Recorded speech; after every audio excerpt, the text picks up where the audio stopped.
10 బాగా ముగించేసి 10 గంటల ముగిస్తాం, మీరు ఏం బాధపడకండి.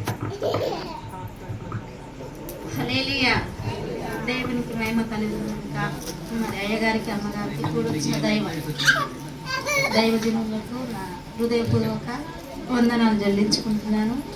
మరి కుబ్రేటి కూడా మరి ఇంతమందుకు నేను దేవుని తెలుసుకొని కరోనా టైం అవతలనే దేవుణ్ణి తెలుసుకున్నాం.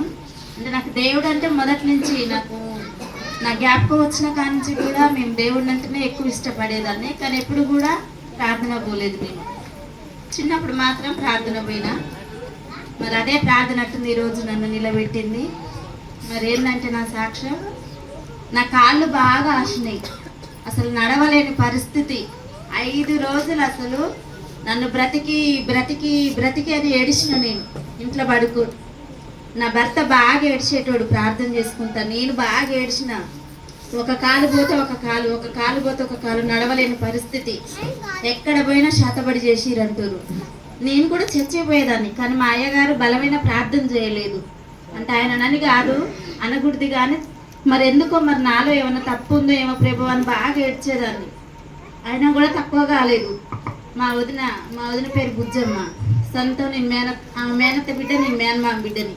నన్ను చూడడానికి వచ్చి ఇట్లా మా బుజ్జి వాళ్ళ పాస్టర్ ఇట్లా ఆడబిడ్డ భర్త మంచిగా చూస్తాడు, రాడికి రానంటే వచ్చినాయి.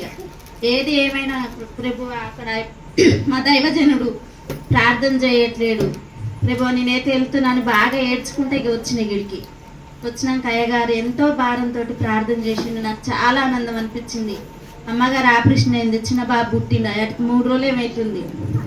ప్రభువా నేనైతే ఇక్కడికి వచ్చిన, మరి ఏదేమైనా నువ్వే బ్రతికియాలి, నువ్వు తప్ప నాకు ఎవ్వరు లేరని బాగా ఏడ్చేదాన్ని. ఇక్కడికి వచ్చిన మా ఆయన కూడా వచ్చిండు, ఉపవాస ప్రార్థనలు జరుగుతున్నాయి. మరి ఇక్కడనే ఉన్నా. ఎన్ని టాబ్లెట్లు అక్కడ బయట రాసిరు, ఒక్క టాబ్లెట్ కూడా మింగలే నేను. మీరు నమ్మినా నమ్మకపోయినా బయట నేను గవర్నమెంట్ హాస్పిటల్ ఆయాగా చేస్తా. అందరు డాక్టర్లు మొత్తం నాకు చూసి అసలు ఏమైంది మా కాళ్ళకని టెస్టులు చేసిరు. ఆయన కూడా నేను ఒక్క గోలు వేసుకోలేదు. దేవుడుండు, నిజమైన దేవుడుండు. నేను ఆయన ఇప్పుడు నేను అక్కడ ఆయన దేవుడిచ్చిన పని చేస్తున్నా, దేవుడు నా పని చేస్తున్నా. నేను ఎతికి మింగాలని మొండి గట్టినే ఉండేదాన్ని. ఇక్కడ కూడా తెచ్చుకున్నా కానీ వేసుకోలే.